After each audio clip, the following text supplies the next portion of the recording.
Hay momentos en la historia que la medicina registró, dejó a un lado, y nunca logró resolver por completo. No porque los médicos carecieran de inteligencia, muchos de ellos estaban entre las mentes más brillantes de su generación. No porque la evidencia se hubiera perdido o corrompido, sino porque la evidencia señalaba hacia un lugar que ningún hombre racional del siglo XIX estaba dispuesto a seguir. Este es uno de esos momentos, lo que ocurrió en el condado de Harlow, Georgia, a finales del verano y comienzos del otoño de 1864, quedó documentado, tuvo testigos, fue discutido en cartas entre médicos que todavía existen en colecciones privadas y archivos estatales, y, aún así, más de siglo y medio después, nadie ha dado una explicación satisfactoria de cómo un niño de 7 años llamado Elias pasó 31 días encerrado dentro de una habitación, sin comida, sin agua corriente y sin ningún medio convencional de supervivencia, y salió de allí respirando, no tambaleándose, no delirando, respirando. Esta es su historia. Y,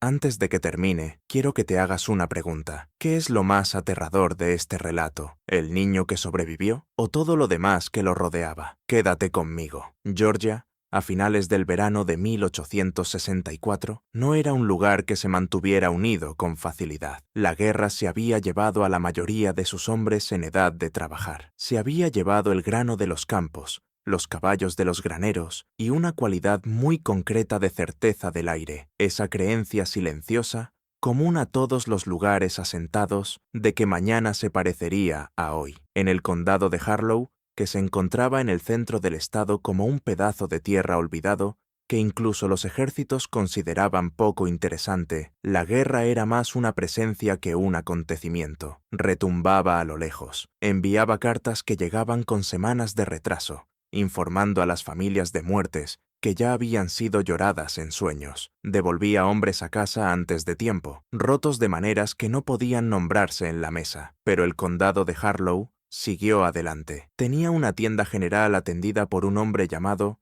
Prosper Lane, que mantenía precios razonables y sus opiniones para sí mismo. Tenía una iglesia bautista donde el reverendo Harold Cates daba sermones de admirable brevedad los domingos, y de vez en cuando también los martes por la noche, cuando le daba por ahí. Tenía un molino, una herrería, una escuela que funcionaba 6 meses de cada 12, y quizá unas 420 almas, repartidas entre granjas, claros, y la única calle principal del pueblo, que se llamaba, con la practicidad directa característica de la región, Mill Street. También tenía la granja de los Boss. La propiedad de los Boss estaba aproximadamente a 2 millas al noreste de Mill Street, sobre una elevación de tierra arcillosa roja que había pertenecido a la familia desde la década de 1820. La casa era lo bastante vieja como para mostrar en su construcción 2 generaciones de reparaciones, tablones nuevos junto a tablones viejos, un porche que había sido ampliado una vez y un sótano de raíces que se había excavado más profundo de lo previsto después de que una inundación, en 1847, demostrara que la profundidad original era insuficiente. No era una casa señorial, era una casa de trabajo, de esas que exhiben las marcas de su propio esfuerzo sin disculparse. A finales del verano de 1864, el hogar estaba compuesto por 4 personas. Estaba August Boss, de 53 años, un hombre de silencios angulosos y movimientos deliberados. Su esposa, Harriet Boss, había muerto de fiebre en 1859, y él había criado a sus hijos restantes sin volver a casarse, un hecho que el condado consideraba inusual, un hecho que August no comentaba con nadie, porque no hablaba de su matrimonio, su duelo, ni sus decisiones con nadie fuera de la casa. Su hija mayor era Ruth, de 19 años aquel verano, que llevaba la organización doméstica de la granja con una competencia que la mayoría encontraba notable y unos pocos encontraban inquietante. Ruth no era fría, pero sí precisa. Hablaba cuando hablar resultaba útil. Observaba más de lo que decía. En el condado de Harlow, la gente confiaba en ella sin entenderla del todo, que quizás sea la forma de confianza más útil. Y luego estaba Elías. Elías Boss, que había cumplido 7 años en abril de ese año, era el tipo de niño que resulta difícil de escribir sin recurrir de inmediato a la palabra extraño, una palabra que, Vista en retrospectiva, pesa más de lo que parecía pesar entonces. Era pequeño para su edad, de huesos finos, de esa manera que a veces indica fragilidad y a veces indica algo completamente distinto. Tenía el color de su madre, piel pálida y un cabello tan oscuro que, con cierta luz, parecía casi azul. Sus ojos eran grises, algo que en el condado se consideraba hermoso o de mala suerte, según a quien se preguntara y en qué humor estuviera. Elías hablaba poco. Eso lo dejó anotado su maestra, una mujer llamada Agnes Puit, en una carta que escribió a la Junta Escolar del Condado en la primavera de 1863, pidiendo orientación sobre un alumno que asiste y observa, pero participa solo de forma renuente, y cuando habla, dice cosas que sugieren que ha estado escuchando con mucha atención conversaciones que no estaban destinadas a sus oídos. Esa carta no recibió respuesta. La Junta Escolar tenía otras preocupaciones. Lo que Agnes Puit no dejó por escrito en su correspondencia oficial,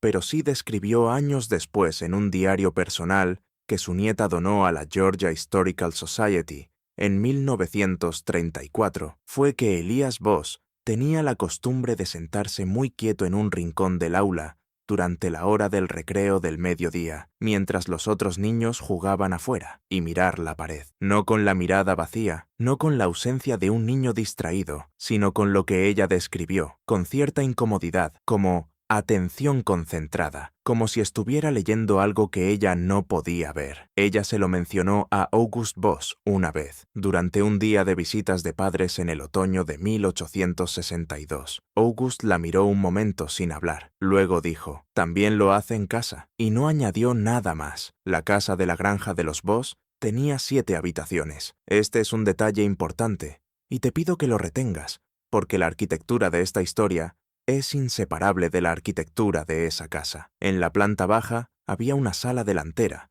usada para sentarse y recibir visitas, una cocina, un comedor y un cuarto estrecho de almacenamiento que antes había servido como despensa. En la planta alta había 3 dormitorios. El cuarto de August daba al este, el de Ruth al norte, el de Elías al oeste, hacia una hilera de pinos que bloqueaba el sol de la tarde y mantenía la habitación inusualmente oscura, incluso en pleno verano. Entre la habitación de Ruth y la habitación de Elías había una puerta. Esa puerta no siempre había estado allí. Según los registros de escrituras del condado, que todavía existen, la planta alta de la casa fue modificada en algún momento alrededor de 1851 o 1852, cuando la configuración original de 2 dormitorios fue alterada para crear un tercer dormitorio. La pared entre el cuarto norte existente y la zona de almacenamiento del oeste fue abierta parcialmente. Se enmarcó y colgó una puerta, y el espacio de almacenamiento fue convertido en cuarto para dormir. La puerta no tenía nada de especial. Era una puerta de pino estándar, con pestillo de hierro, del tipo común en las casas de granja de Georgia de la época. Lo ligeramente inusual, y este detalle aparece en el informe escrito del Dr. James Felder, que examinó la casa en octubre de 1864, era que la puerta había sido equipada, en algún momento, con una barra de hierro adicional en el lado exterior, del tipo usado para impedir que una puerta se abriera desde dentro. El Dr. Felder anotó esto y escribió en su informe. Cuando le pregunté al señor Voss por la barra de hierro, dijo que la había instalado el propietario anterior. No pude verificar esa afirmación, y los herrajes parecían compatibles con una instalación más reciente, aunque no pude determinar la fecha con certeza. August Voss no ofreció ninguna explicación adicional. La habitación en sí, la habitación de Elías, medía aproximadamente 9 pies por 11 pies. Contenía una cama, un pequeño baúl para la ropa y una silla de madera. Había una sola ventana en la pared oeste, de aproximadamente 18 pulgadas de ancho por 24 pulgadas de alto, colocada en un marco que, como también señaló el Dr. Felder, había sido clavado en algún momento, no asegurado con pestillo, clavado. Varios clavos cortados habían sido introducidos en el marco a intervalos, haciendo imposible abrir la ventana sin herramientas. Debajo de la ventana, en el zócalo, había una pequeña abertura, quizá de 1,5 pulgadas de ancho, quizá de 2 pulgadas en su punto más ancho, donde el zócalo se había deformado y separado de la pared con los años, por la expansión y contracción estacional. Esa abertura recorría aproximadamente 14 pulgadas a lo largo de una sección del zócalo, antes de que la madera volviera a presionar contra el yeso. Esa abertura va a importar. Quiero que la recuerdes. Para entender lo que pasó en septiembre y octubre de 1864, necesitas entender cómo fue el verano anterior. Julio de ese año fue brutal en Georgia. El calor era del tipo que no se presenta como peligroso porque se presenta como normal. Simplemente es el aire, y el aire es simplemente así, y la idea de que pudiera ser de otra manera empieza a sentirse como una fantasía de otro país. Los cultivos se secaban desde la raíz. El arroyo que bordeaba el extremo oriental de la propiedad de los Voss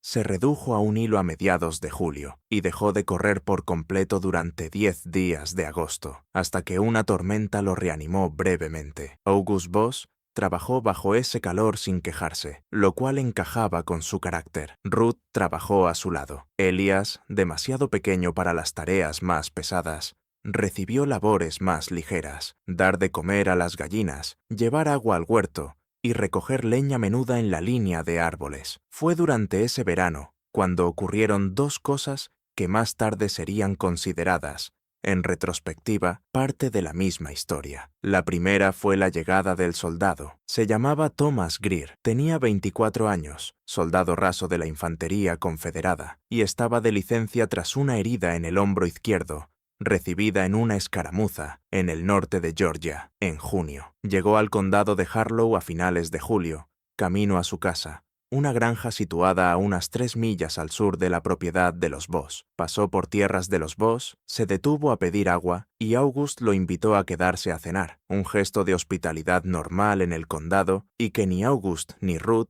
describirían después como nada fuera de lo común. Durante la cena, Thomas Greer habló de la guerra. Eso también era normal. Todo hombre que regresaba hablaba de la guerra, aunque solo fuera porque los que no habían ido tenían hambre de noticias, y los que sí habían ido tenían hambre de poner en palabras lo que habían visto, para poder dormir. La conversación recorrió los temas de siempre: el calor en las campañas del norte, la escasez, el carácter particular de la espera, el tedio interminable y específico de la vida militar, interrumpido por momentos de terror tan concentrado que ningún lenguaje hecho para la vida cotidiana podía contenerlos. Elías se sentó al extremo de la mesa y escuchó todo. En un momento, Thomas Greer notó que el niño lo estaba mirando y dijo, con el tono suelto de un joven acostumbrado a tratar con niños: «¿Qué te tiene tan interesado, hijo?». Elías dijo: «Tiene algo en el hombro que no es la herida». Thomas Greer se quedó completamente inmóvil. August Voss dejó su tenedor sobre la mesa. El silencio duró quizá 3 segundos, antes de que Ruth le preguntara a Thomas si quería más pan de maíz, y la conversación continuó, y ese instante quedó absorbido de nuevo por la textura ordinaria de la noche. Thomas Greer se fue después de cenar, agradeció a August su hospitalidad y siguió camino hacia el sur sin mirar atrás. Esa noche, según el relato de Ruth que ella dio al Dr. Felder en octubre de 1864 y que él transcribió palabra por palabra en sus notas, ella subió a la habitación de Elías para darle las buenas noches y lo encontró sentado en el borde de la cama, en la oscuridad, mirando hacia la ventana. «¿Por qué no estás acostado?», le preguntó. Él dijo: «Va a estar bien». Ruth, que no sabía qué quería decir y tampoco tenía muchas ganas de saberlo, le dijo que se acostara y se fue a su propia habitación. Thomas Greer, por lo que vale el dato, sobrevivió a la guerra. Regresó al condado de Harlow en la primavera de 1865, con la herida curada y el hombro en gran parte funcional. Vivió hasta los 67 años. Eso no tiene relación directa con los hechos de septiembre de 1864. Y, sin embargo, lo incluyo porque Elías lo dijo en julio y resultó ser cierto. Y ese tipo de cosa es fácil de descartar y difícil de olvidar. Y la segunda cosa que ocurrió ese verano fue la visita del Dr. Emmett Crane. El Dr. Crane era el médico del condado, establecido en el pueblo, y hacía rondas regulares por las granjas cuando solicitaban sus servicios. Lo llamaron a la propiedad de los Voss a comienzos de agosto, porque Elías había desarrollado lo que August Voss describió en una nota breve entregada por el hijo de un vecino como una tos persistente y cierta dificultad para dormir. El Dr. Crane Tenía 51 años, se había formado en el Medical College of Georgia. Era un hombre práctico, de trato directo, y tenía una aversión genuina a la ambigüedad. Llegó a la granja de los Voss el 4 de agosto y pasó aproximadamente 2 horas examinando a Elías. Determinó que la tos era leve, probablemente causada por el polvo del verano seco. Nada alarmante. La dificultad para dormir la atribuyó al calor, pero observó algo más, que dejó anotado en su cuaderno clínico. El niño está por debajo del peso esperado para su edad y estatura. El color es aceptable, pulmones limpios, corazón regular. Sin embargo, presenta una cualidad inusual de quietud durante el examen, distinta de la cooperación infantil normal. Es más total que eso, un grado de quietud física que no había encontrado antes en un paciente de 7 años. Cuando le pregunté dónde le dolía, me miró un momento antes de responder, y luego dijo, «Todavía no me duele en ninguna parte». Le pregunté qué quería decir con «todavía». Dijo que no lo sabía. Registré esto como una comunicación imprecisa propia de un niño y no insistí más. El Dr. Crane recetó reposo durante las horas más calurosas del día y un tónico de su propia preparación, sulfato de hierro disuelto en agua con una pequeña cantidad de melaza, que debía tomarse cada mañana. Le cobró a August $1 por la visita y se marchó. Regresaría a la granja de los Voss 6 semanas después, en circunstancias muy distintas. Septiembre llegó al condado de Harlow con un alivio breve y misericordioso. 3 días de temperaturas más bajas y una brisa suave del norte, que todos agradecieron tanto que se habló de ella con la gratitud reservada, por lo general, a los actos de Dios o a la bondad de los extraños. En la mañana del 3 de septiembre,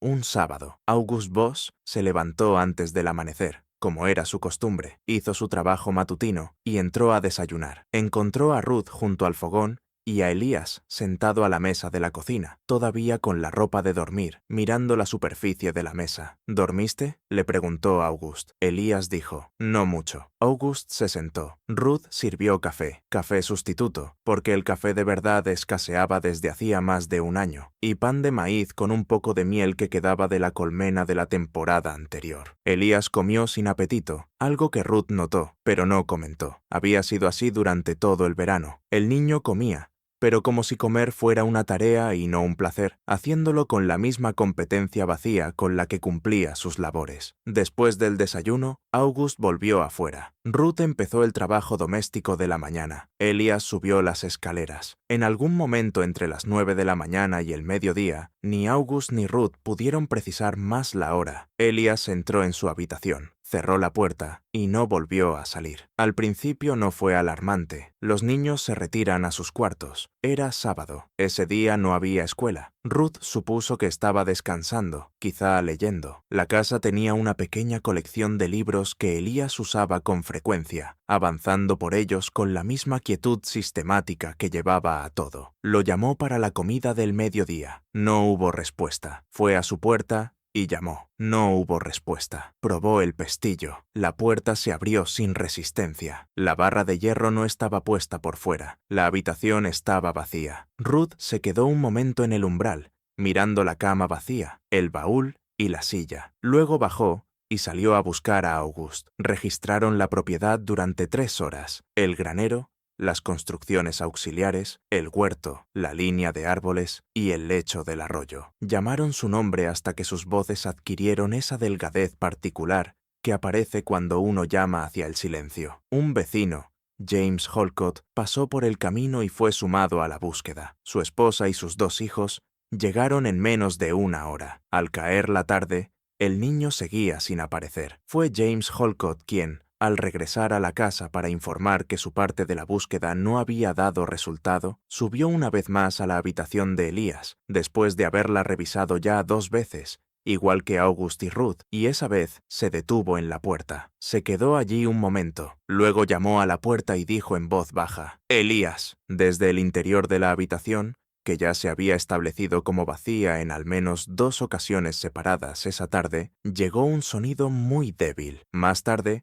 James Holcott se lo describió al Dr. Felder de esta manera. No era una palabra, era más bien como cuando alguien cambia de postura, ese sonido que se oye a través de una pared cuando alguien se mueve dormido. Solo un sonido pequeño, un sonido de presencia. ¿Entiende? Del tipo que le dice a uno que hay algo vivo cerca. Probó el pestillo. La puerta no se abrió, no porque la barra de hierro hubiera sido colocada desde fuera. No lo había sido. La puerta simplemente no se abrió. El pestillo se movía con normalidad al presionarlo, pero la puerta permanecía en su marco como si estuviera sellada. August Voss llegó arriba en cuestión de segundos. Tras el grito de Holcott, probó la puerta él mismo. El mismo resultado. Le cargó el hombro. Cedió un poco. Había juego en la madera, la flexión normal de una puerta de pino en su marco, pero no se abrió. Llamó a través de la puerta. «Elías, abre esta puerta». Silencio. Luego, desde muy lejos o desde muy cerca, los relatos difieren en este punto, y esa diferencia importa. Un sonido, no palabras, no exactamente una voz. La descripción más cercana, usada de forma independiente por August Voss y James Holcott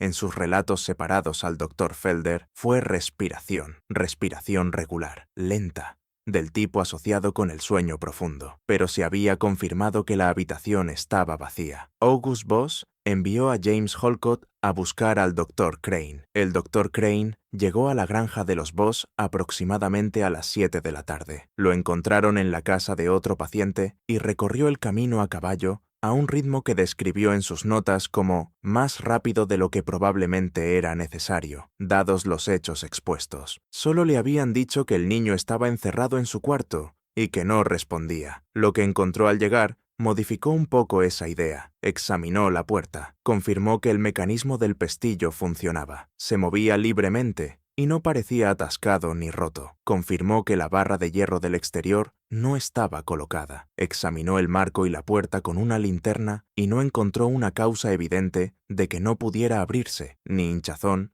ni restos, ni deformación visible más allá del asentamiento normal de una madera vieja. Le indicó a August que probara la puerta otra vez en su presencia. August lo hizo. El pestillo se movió. La puerta resistió. El Dr. Crane la probó él mismo. El mismo resultado. Entonces llamó a través de la puerta, clara y firmemente. «Elías Voss, soy el Dr. Crane. Necesito que abras esta puerta o que te apartes de ella para poder ver cómo estás». Desde dentro, el mismo sonido, esa respiración lenta y constante. El Dr. Crane pegó el oído a la puerta. Permaneció así lo que los testigos describieron como un minuto completo, escuchando. Cuando se enderezó, la expresión en su rostro fue, según diría Ruth Voss años más tarde, la cara de un hombre que se ha encontrado con un problema para el que su formación no lo preparó. Le dijo a August que trajera una palanca. A August y James Holcott les tomó aproximadamente 15 minutos abrir la puerta, usando dos palancas aplicadas alternadamente en la parte superior e inferior del marco. Cuando al fin cedió, la puerta no se rompió, simplemente se liberó, como si aquello que la había estado sujetando hubiera decidido aflojar. No había ninguna causa visible de la resistencia, ni siquiera con el marco ya abierto. Ni clavo, ni pasador, ni nada. Dentro de la habitación, Elías estaba acostado en la cama, con los ojos cerrados, respirando exactamente como lo habían oído a través de la puerta. El Dr. Crane cruzó la habitación en 4 pasos y puso la mano sobre el hombro del niño. Elías abrió los ojos, miró al Dr. Crane sin sorpresa, sin angustia, con la misma cualidad de calma concentrada que el médico ya había notado durante el examen de agosto. «¿Te duele algo?», preguntó el Dr. Crane. «No», respondió Elías. «¿Puedes levantarte?». Elías se incorporó, pasó las piernas por el borde de la cama y se puso de pie. Tenía el color normal, los ojos claros, no mostraba desorientación, ni señales de un sueño prolongado, ni tambaleo. El Dr. Crane lo examinó allí mismo, pulso, ojos, lengua y temperatura, todo dentro de parámetros normales. «¿Por qué no abriste la puerta?», le preguntó el Dr. Crane. Elías miró la puerta por un momento. «Todavía no era el momento», dijo. El Dr. Crane dejó este intercambio anotado palabra por palabra en sus notas y añadió: «No puedo dar cuenta de la declaración del niño. No puedo dar cuenta de la resistencia de la puerta. Solo puedo documentar que, en el momento de mi examen, se encontraba en buen estado de salud y no presentaba signos de enfermedad ni de angustia. Recomendé a su padre que lo vigilara más de cerca y le dije a August Voss que el mecanismo de la puerta debía ser revisado y reparado. Regresó a casa a caballo. Volvería, solo que todavía no lo sabía. En las 2 semanas que siguieron al primer incidente, la vida en la granja de los Voss volvió a algo parecido a su ritmo anterior. La puerta de la habitación de Elías fue revisada por un carpintero del pueblo, un hombre llamado Uriah Tate, que pasó 40 minutos con ella y no encontró ningún fallo mecánico. Sustituyó el pestillo de hierro por uno nuevo, colocó tornillos nuevos en las bisagras y declaró que la puerta estaba en buen estado. Elías cumplió con sus tareas, comió sus comidas, todavía sin entusiasmo, pero de forma constante. Se acostaba cuando se le decía. Hablaba poco, lo cual no era inusual. Lo único que Ruth señaló en el relato que le dio al Dr. Felder fue que, durante esas 2 semanas, Elías le preguntó 3 veces sobre la comida. No de la manera en que los niños con hambre preguntan por la comida. No, ¿qué hay de cena? O, ¿me das pan? Le preguntó específicamente cuánto tiempo podía pasar una persona sin comer. La primera vez, ella respondió sin pensarlo. 3, quizá 4 días como mucho, le dijo. Eso era lo que siempre había oído. La segunda vez, ella le preguntó por qué quería saberlo. Él dijo que tenía curiosidad. La tercera vez, se lo dijo a August. August fue a ver a Elías y le preguntó directamente qué le pasaba por la cabeza. Elías lo miró un momento, esa mirada en particular, la que todo el que pasaba tiempo con el niño terminaba encontrando, esa sensación de estar siendo evaluado por algo más viejo que el rostro que la sostenía. Y luego dijo, todavía no lo sé. August le dijo que dejara de preguntar sobre eso y fuera a ayudar con la reparación de la cerca. Elías fue. En la mañana del 19 de septiembre, Ruth bajó para desayunar y vio que Elías no había bajado. Fue a su habitación. La puerta no se abría. No salió a buscar por la propiedad. Esta vez fue directamente con August. August probó la puerta. La misma resistencia de antes. El pestillo se movía libremente. La puerta resistía. Llamó a través de ella. Esa respiración. Esta vez esperó 20 minutos antes de ir a buscar al Dr. Crane, porque una parte de él, una parte que no explicó a nadie, pero que el Dr. Felder diría después que era completamente comprensible.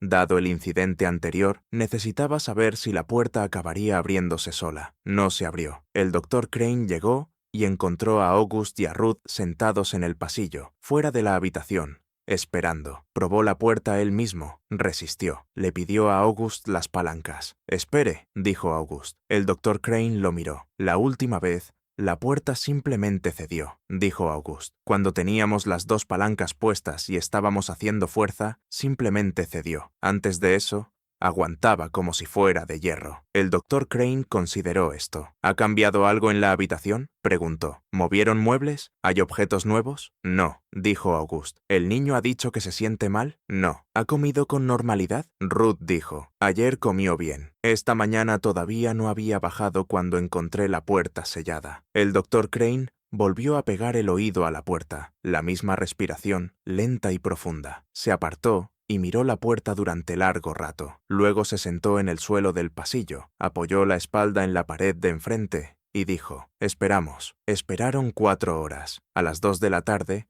la puerta se abrió, no bajo la mano de nadie, no porque alguien la estuviera tocando, simplemente se abrió, girando hacia adentro por su propio impulso, lentamente, como se abre una puerta cuando alguien del lado de adentro quita el pestillo y la deja caer con la gravedad. La habitación al otro lado estuvo vacía durante una fracción de segundo, o eso les pareció a las 3 personas que estaban en el pasillo. Luego Elías estaba allí, sentado en la cama exactamente como había estado la primera vez, con los ojos cerrados, respirando, presente. El Dr. Crane cruzó el umbral antes de que la puerta terminara de moverse. Elías volvió a abrir los ojos sin sorpresa. «¿Cuánto tiempo?», le preguntó el Dr. Crane. «Desde anoche», dijo Elías. El Dr. Crane comparó el tiempo del niño con la última vez que Elías había sido visto. Elías no tenía reloj, pero August sí. Ruth confirmó que Elías había subido después de cenar la noche anterior, aproximadamente a las 7. Ahora eran las 2:15 de la tarde, aproximadamente 18 horas. Sin comida, sin agua que nadie pudiera explicar, sin señales visibles de malestar. El examen del Dr. Crane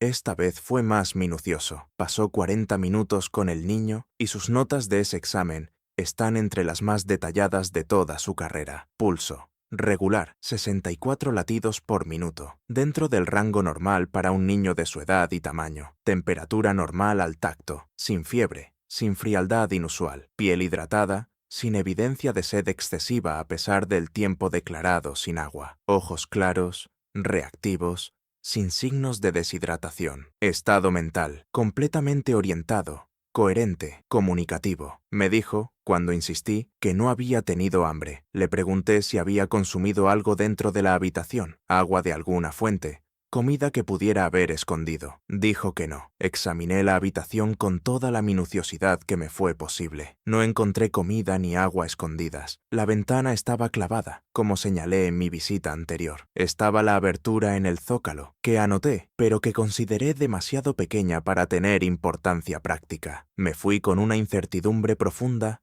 que no compartí del todo con la familia. La compartió, en cambio, con un colega. El doctor Emmett Crane mantenía correspondencia, desde sus años de formación en medicina, con un médico llamado Dr.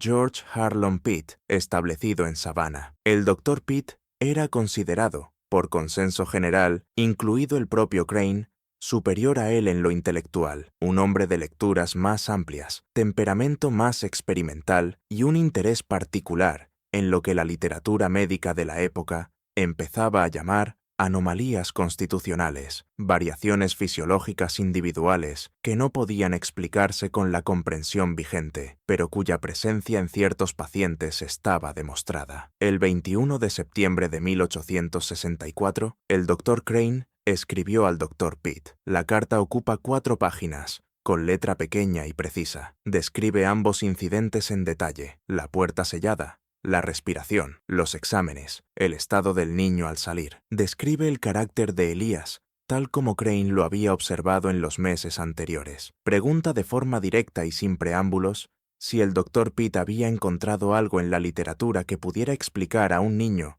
que se encierra en una habitación, no puede ser alcanzado por medios convencionales durante el período sellado, y aún así, sale en buen estado de salud después de períodos sin comida ni agua, que según la medicina convencional deberían producir al menos síntomas de privación aguda, si no consecuencias más graves. La respuesta del Dr. Pitt llegó el 3 de octubre, 11 días después. Es un documento notable, no porque explique algo, sino porque el Dr. Pitt, que según todos los testimonios era un hombre de empirismo riguroso, lo abre con un párrafo que el Dr. Crane describiría después, en una carta a un tercer colega, como lo más perturbador que un hombre racional me haya escrito jamás. El Dr. Pitt escribió: «He visto un caso en 26 años de práctica que nunca he podido explicar de manera satisfactoria. No lo publiqué porque no podía presentarlo sin parecer que había perdido el juicio científico. Se lo describiré brevemente y luego le diré lo que creo, por lo que valga mi creencia dadas las circunstancias. En 1851 me llamaron para examinar a una mujer de poco más de 30 años que había sido hallada encerrada en un cuarto del sótano de su casa durante lo que su familia estimaba en 12 días. Estaba viva. No se hallaba, según ningún criterio clínico que yo pudiera aplicar, en una condición compatible con 12 días de privación completa. Estaba débil, desde luego. Estaba por debajo del peso, pero no estaba en condición de muerte. Estaba, más bien, en el estado de alguien que ha dormido durante muchísimo tiempo, una conciencia profunda, lenta, casi mecánica, que no me recordó tanto a nada como al estado de hibernación que se observa en ciertos animales. Nunca encontré una explicación. No publiqué en nada. He pensado en ello desde entonces, de vez en cuando, cada vez que me topo con un caso que no tiene sentido. Lo que usted describe es similar en este aspecto. La fisiología sugiere una especie de suspensión metabólica, un enlentecimiento profundo de todos los procesos biológicos, no hasta el punto de la muerte, pero sí hasta el punto en que los requerimientos ordinarios de sustento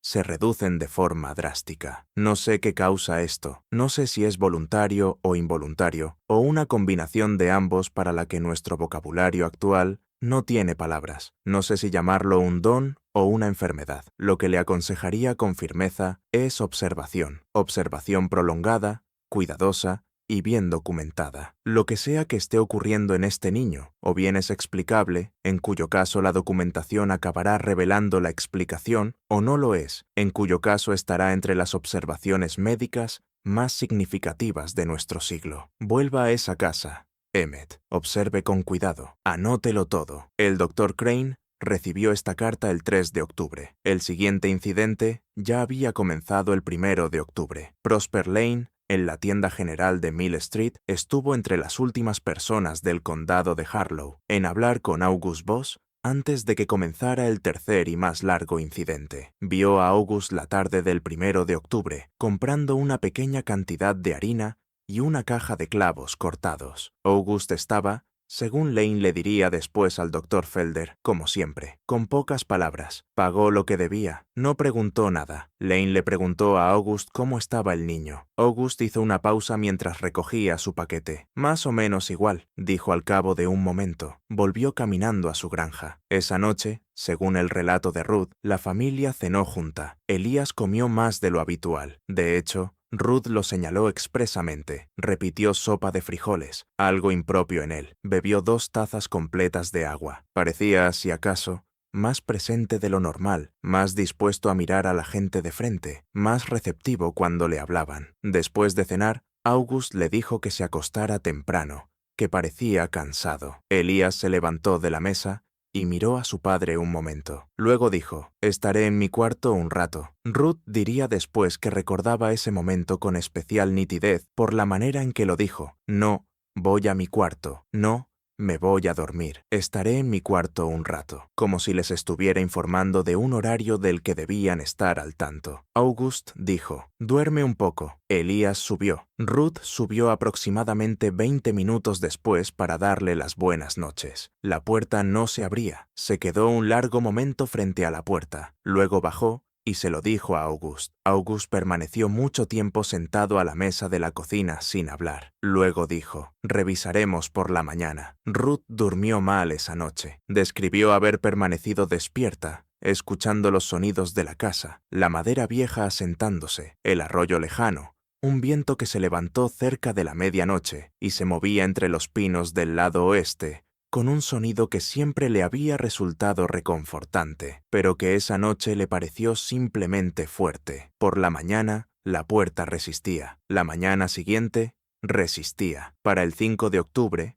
4 días después, August mandó llamar al Dr. Crane. El Dr. Crane llegó el 5 de octubre y puso en marcha una investigación que duraría, en sus distintas fases, las 3 semanas siguientes. Empezó haciendo lo que el Dr. Pitt le había aconsejado. Lo anotó todo. Sus notas de octubre de 1864 suman aproximadamente 60 páginas manuscritas. Partes de ellas fueron copiadas y enviadas al Dr. Pitt. Partes fueron depositadas en la oficina del registrador del condado como parte de un informe médico formal, y partes, las más personales y especulativas, permanecieron entre sus papeles privados hasta su muerte, en 1891. Lo que sigue está tomado de esas 3 fuentes. Día 1 del examen. El Dr. Crane llegó y realizó la secuencia ya conocida: la puerta, el pestillo, el intento de entrar, el fracaso. Pegó el oído a la puerta y escuchó. La respiración estaba allí, más lenta que en los 2 incidentes anteriores, casi imperceptible, pero presente. Le pidió a Ruth que describiera el comportamiento de Elias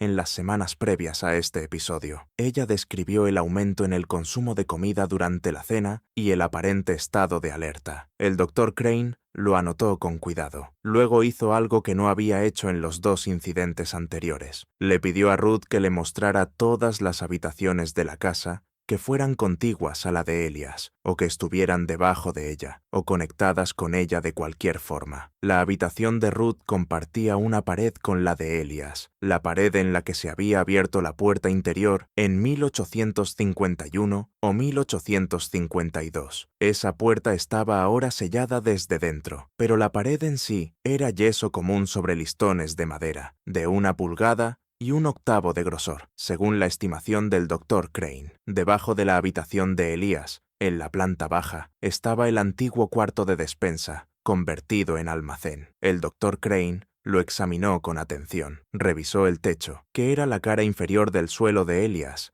en busca de aberturas o huecos. No encontró ninguno de importancia. Luego preguntó por la abertura del zócalo que había anotado en la propia habitación. Ruth dijo que no sabía a qué se refería. El Dr. Crane le explicó dónde estaba. Ruth dijo que creía que siempre había estado ahí. El Dr. Crane le preguntó qué había del otro lado de ese zócalo, en la pared debajo del suelo. Ruth dijo que pensaba que solo estaba la estructura de la pared. El Dr. Crane golpeó la sección del zócalo en cuestión. El sonido era distinto del de las secciones de ambos lados, no de manera dramática, pero sí perceptiblemente menos sólido. Lo anotó y siguió adelante. Revisó la ventana de la habitación de Elías desde afuera, usando una escalera prestada del granero. Los clavos seguían en su sitio. No había señales de manipulación reciente. Revisó la línea del techo sobre la habitación. Nada. Regresó al interior y se sentó en el pasillo, fuera de la puerta sellada, durante un total de 9 horas el 5 de octubre, saliendo solo brevemente para comer y una vez para examinar a un paciente en el pueblo que no podía esperar. Oyó la respiración todo el tiempo.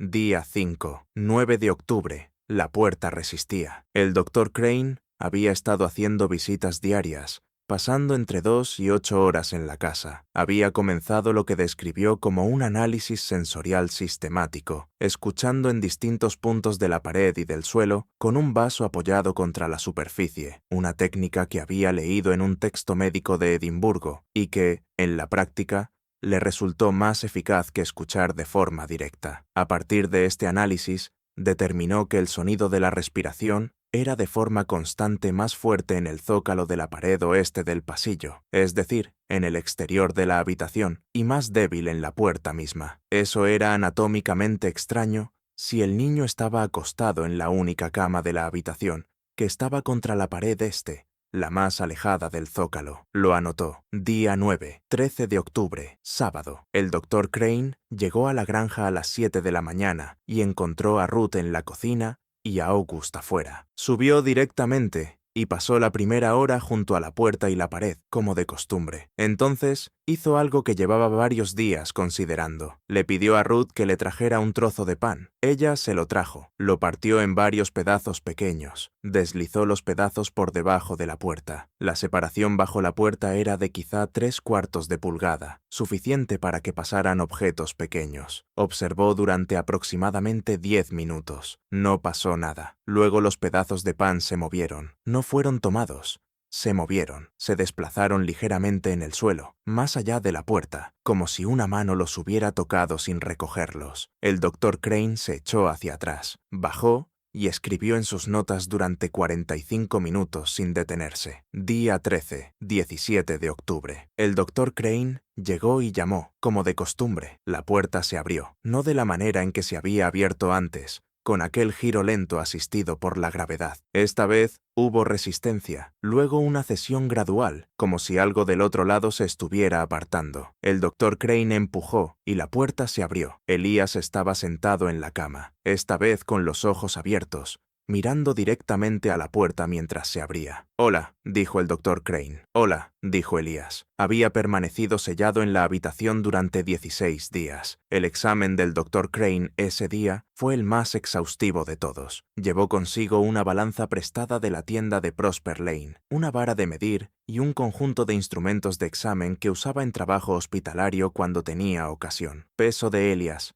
41 libras. Su peso en el examen de agosto: 42 libras y media. Una pérdida de 1 libra y media en 16 días. El Dr. Crane leyó esa cifra 3 veces antes de escribirla. En sus notas escribió: «Por todo principio médico establecido que poseo, un niño de esta edad y este peso, sin comida ni agua durante 16 días, debería estar muerto. Como mínimo, la evidencia de deshidratación grave y desnutrición aguda debería ser inequívoca. Observo, en cambio, a un niño que ha perdido menos del 4% de su peso corporal y que se presenta, en todos los indicadores clínicos que puedo medir, como adecuadamente nutrido e hidratado. No puedo explicar esto. No fingiré que puedo hacerlo». Le preguntó a Elías qué había comido dentro de la habitación. «Nada», dijo Elías. «¿Bebiste algo? ¿Agua de alguna fuente?» «No». «¿Tenías hambre?» Una pausa. «No mucho». «¿Tenías sed?» Otra pausa. «Un poco al principio». menos después. El doctor Crane insistió. ¿Qué pasó después del primer día o de los 2 primeros? ¿Cómo te sentías? Elías lo pensó con la seriedad característica con la que respondía a todo. Más lento, dijo por fin, como si todo fuera más lento, como un reloj que se va deteniendo. El doctor Crane anotó esto. Luego hizo la pregunta hacia la que llevaba 2 semanas avanzando. Elías, ¿sabes por qué entras en tu cuarto de esta manera? El niño lo miró. Era la mirada que Ruth había descrito, la mirada que Agnes Puit había notado en el aula, la mirada que toda persona que pasaba suficiente tiempo con Elías acababa encontrando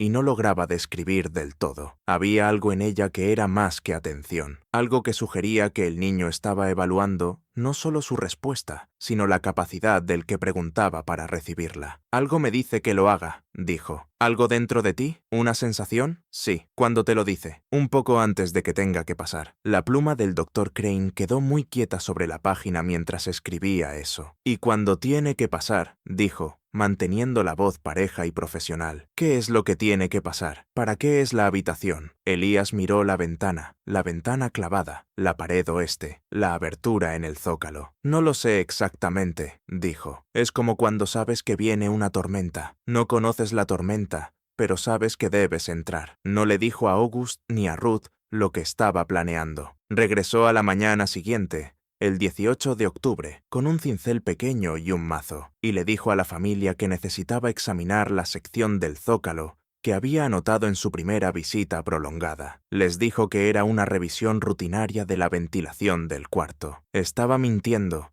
y sospechaba que ellos lo sabían, pero nadie lo dijo. La sección del zócalo, la que estaba debajo de la ventana clavada, la que recorría 14 pulgadas a lo largo de la pared oeste, antes de volver a pegar contra el yeso, se separó de la pared con muy poco esfuerzo. 1 o 2 de los clavos que la sujetaban ya se habían soltado de la madera envejecida, y la deformación que había creado la abertura era lo bastante grande como para que la tabla estuviera prácticamente libre por un extremo. Detrás estaba la estructura de la pared, el revestimiento exterior de tablas, el espacio de aire entre el revestimiento y el yeso interior, y la propia pared interior de listones y yeso. El espacio de aire tenía aproximadamente 3 pulgadas de ancho. Dentro de ese espacio, corriendo por la parte inferior, había una abertura en el revestimiento exterior, una sección deformada y parcialmente rajada de la tabla más baja, de unas 18 pulgadas de largo, que se había separado de la casa quizá 1,5 pulgadas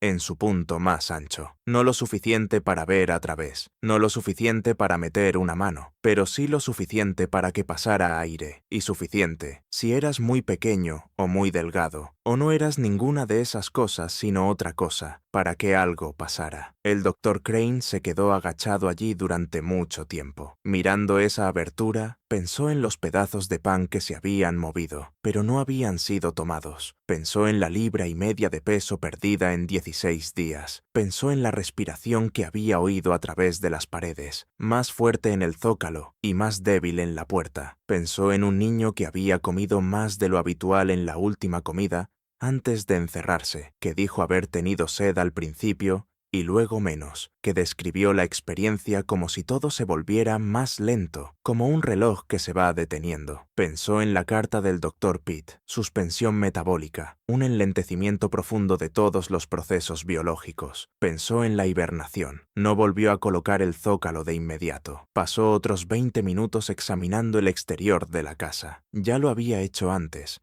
pero ahora tenía una sección concreta que revisar, la tabla inferior de la pared oeste, aproximadamente a la altura del suelo, donde estaba la abertura del revestimiento. Desde fuera, a ras del suelo, la abertura no se veía. Estaba oculta detrás de una franja de hierba seca del verano que había crecido junto a los cimientos de la casa y no había sido retirada. Apartó la hierba. La abertura estaba allí. Se agachó frente a ella durante un largo momento y pensó en 3 cosas, una tras otra. Primero, ¿qué podía pasar por una abertura de 1,5 pulgadas por 18 pulgadas a ras del suelo, atravesar el hueco de la pared y luego pasar por la abertura del zócalo, también de 1,5 pulgadas, hacia una habitación sellada? Segundo, ¿había alguna evidencia de que algo hubiera pasado? Tercero, Si algo había pasado, ¿eso explicaba la supervivencia del niño o era solo una parte de la explicación? Encontró, atrapados en la veta de la tabla exterior, cerca de la abertura, varios fragmentos pequeños de hoja seca y polvo, con el aspecto comprimido y oblicuo de un material que había sido succionado hacia adentro y no empujado por el viento. Encontró, dentro del hueco de la pared, lo que parecía una decoloración muy tenue de la madera en la parte baja, una mancha ligeramente más oscura, fina e irregular, que no pudo identificar de forma concluyente, pero que, a su juicio, era compatible con el paso de humedad a lo largo del tiempo. No encontró nada definitivo, nada que demostrara, más allá de cualquier explicación alternativa, que algo estaba entrando por esa abertura, algo que pudiera, de alguna manera que su medicina no entendía del todo, sostener a un niño pequeño, muy quieto y con el metabolismo ralentizado durante períodos de días o semanas. Volvió a colocar el zócalo, clavó clavos nuevos con el mazo, dejó la abertura lo más pequeña que pudo, sin reemplazar toda la tabla. No le dijo a August ni a Ruth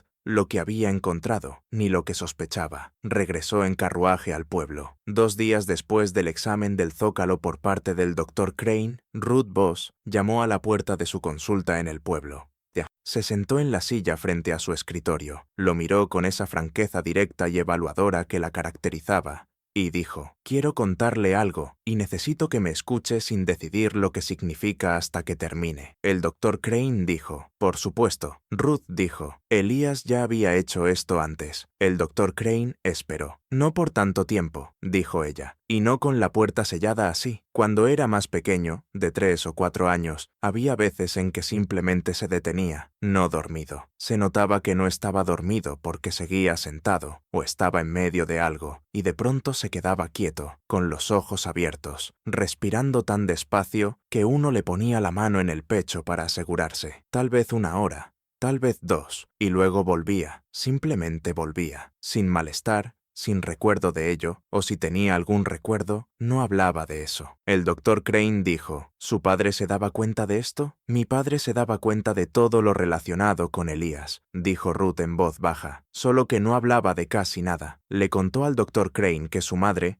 Harriet Boss, que había muerto en 1859, fue la primera en reconocerlo. Harriet lo llamaba irse, como en «Elías se fue un rato esta tarde y ya volvió. Todo está bien», como si fuera una excursión voluntaria a un lugar al que los demás no podían acceder, pero que Elías podía recorrer sin peligro. Ruth dijo que Harriet no le tenía miedo a eso, y que con los años eso le había resultado a la vez tranquilizador y desconcertante, porque Ruth sí lo encontraba aterrador, y no entendía cómo su madre había podido estar tan tranquila. Ella decía que había leído sobre eso, le contó Ruth al Dr. Crane, o que había oído hablar, no sé dónde. Decía que había personas, no muchas, solo algunas, que podían hacer esto, que podían bajar el ritmo por dentro cuando lo de afuera se volvía demasiado.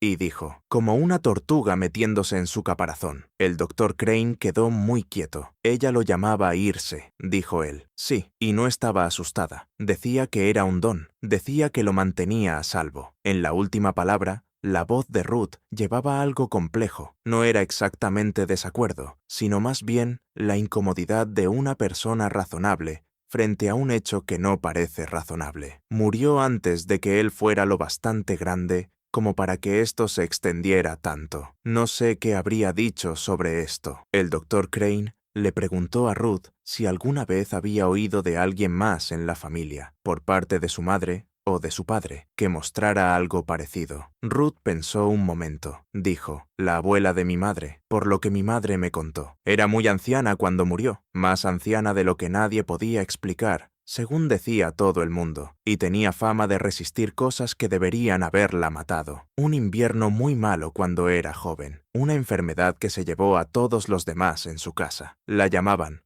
Ruth hizo una pausa, y algo parecido al borde de una sonrisa amarga le cruzó la cara. La llamaban difícil de perder. El Dr. Crane anotó esto en sus notas. Difícil de perder, escribió. Esta es, quizá, la descripción más precisa que he encontrado hasta ahora. Los incidentes de sellado no continuaron de la misma manera después de octubre. Hubo uno más a finales de octubre, de 5 días, el más corto de los episodios prolongados. Elías salió de él el día 30 del mes, otra vez en un estado de salud adecuado, otra vez con esa cualidad de atención cuidadosa y recuperada que quienes lo rodeaban habían llegado a asociar con su reaparición tras esos estados. El Dr. Crane estaba allí cuando la puerta se abrió aquella última vez. Estaba sentado en el pasillo, como en varias ocasiones durante las semanas anteriores, con el cuaderno sobre la rodilla y la pluma en la mano. Esta vez, Elías abrió la puerta él mismo desde adentro, usando el pestillo de la manera normal en que una persona sale de un cuarto. Miró al Dr. Crane,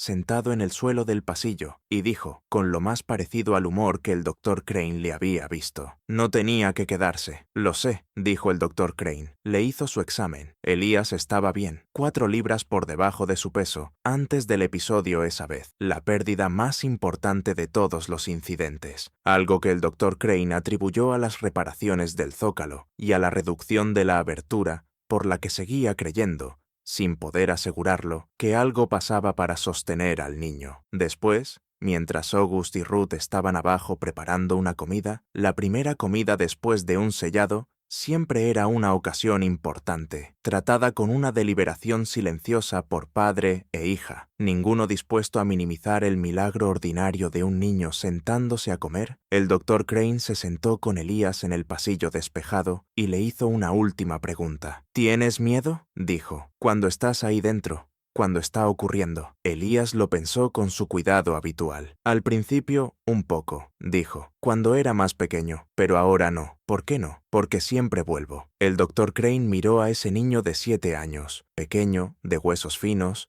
pelo oscuro, ojos grises, sentado en el pasillo de una granja de Georgia en los últimos días de octubre de 1864, con la compostura discreta y tranquila de alguien que tenía una comprensión profunda y privada de su propia naturaleza, una comprensión que nadie más a su alrededor compartía. «¿Cómo sabes que siempre vas a volver?», preguntó el Dr. Crane. Elías lo miró. «Porque no es para llevarme», dijo, «es para mantenerme aquí». La carta del Dr. Crane al Dr. Pitt, fechada el 3 de noviembre de 1864, es el último documento de esta cadena de correspondencia que se conserva completo. Tiene 11 páginas y constituye, en efecto, un informe médico integral sobre los hechos de septiembre y octubre, los incidentes de sellado, los exámenes, los hallazgos y el testimonio de Ruth Boss. El Dr. Crane cerró la carta con lo que equivale a una confesión profesional. «He documentado lo que observé, he intentado identificar toda explicación convencional posible y he encontrado que cada una de ellas es insuficiente. La abertura en el zócalo y en el revestimiento exterior presenta el único mecanismo físico por el cual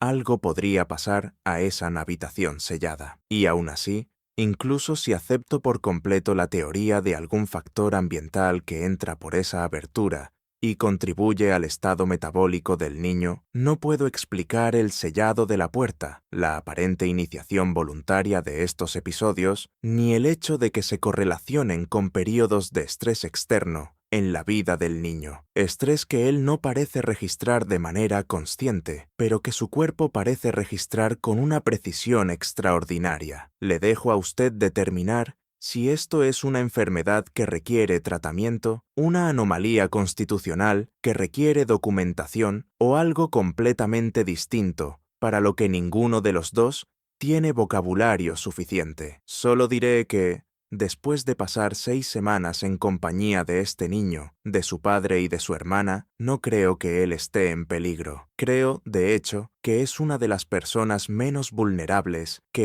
he examinado jamás, sea cual sea el mecanismo que opera en su interior, y estoy convencido de que es un mecanismo, y no un misterio, en el sentido de que tiene causas y efectos que en principio pueden conocerse, aunque todavía no los conozcamos, parece existir con el propósito de protegerlo. Su madre lo llamó un don. Yo no soy un hombre poético, prefiero llamarlo una adaptación extraordinariamente eficiente a condiciones que, de otro modo, serían letales, pero entiendo lo que ella quiso decir. El Dr. Pitt respondió en diciembre de 1864. Su carta, que se conserva entre los papeles de la familia Pitt en poder de la Sociedad Histórica de Georgia, está dedicada en gran parte a un resumen de la literatura médica alemana y francesa sobre estados de actividad metabólica reducida, un campo que entonces estaba en sus primeras etapas y que no produciría investigación sistemática seria hasta 3 décadas después. No encontró nada que explicara de manera satisfactoria el caso de Elías. Lo dijo con claridad, sin disculparse. En el párrafo final de la carta,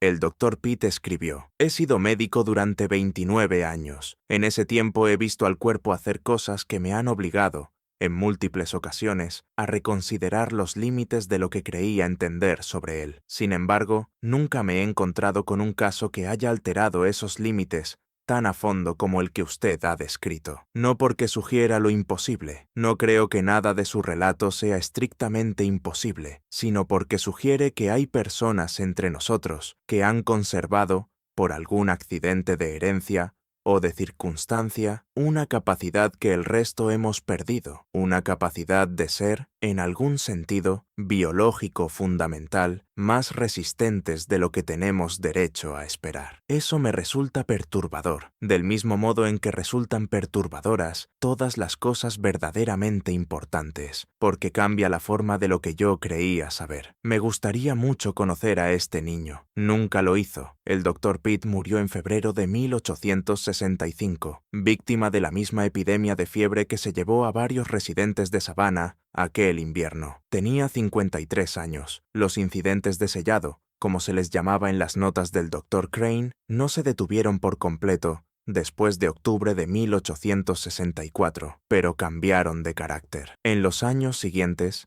según consta en notas esporádicas de la consulta del Dr. Crane y en el diario personal de Agnes Puitt, Elias siguió mostrando la misma cualidad de retirada periódica, pero, a medida que crecía, se volvió menos dramática, menos total. El sellado de la puerta no volvió a repetirse después del último episodio de octubre. En cambio, las retiradas se volvieron internas, esos episodios de quietud profunda que su maestra había observado en el aula, que su madre llamaba irse, que parecían caer sobre él en momentos de estrés o sobreestimulación y retirarse con la misma discreción cuando la necesidad pasaba. Terminó sus estudios, trabajó en la granja. Era, según todos los testimonios de la época, un joven callado, competente y peculiar, que incomodaba ligeramente a la gente de un modo que no sabían explicar y que, a cambio, parecía mirar el mundo que lo rodeaba con una paciencia y una tolerancia casi divertidas, algo que quienes lo conocían bien encontraban extrañamente reconfortante. En 1872 dejó el condado de Harlow. Primero se mudó hacia el norte, a Atlanta, luego a Tennessee, después a un pequeño pueblo de Virginia, donde, según una carta que Ruth recibió de él en 1874, había encontrado trabajo como ayudante de agrimensor y le iba bien. Describía el trabajo como una tarea que requería largos periodos de quietud y atención, algo que le sentaba bien. Ruth le escribió de vuelta. Él respondió. Esta correspondencia continúa en los registros de Ruth hasta 1879, momento en que las cartas se detienen, no de forma abrupta, sino con la disminución gradual propia de corresponsales que ya han asentado vidas separadas y tienen menos cosas que contarse. La última carta que Ruth recibió de Elias, fechada el 14 de marzo de 1879, fue breve. Le dijo que estaba bien. Le dijo que había conocido a una mujer llamada Clara Hennessy y que iban a casarse en junio. Dijo que le había contado a Clara sobre el cuarto, sobre el Dr. Crane, sobre los episodios,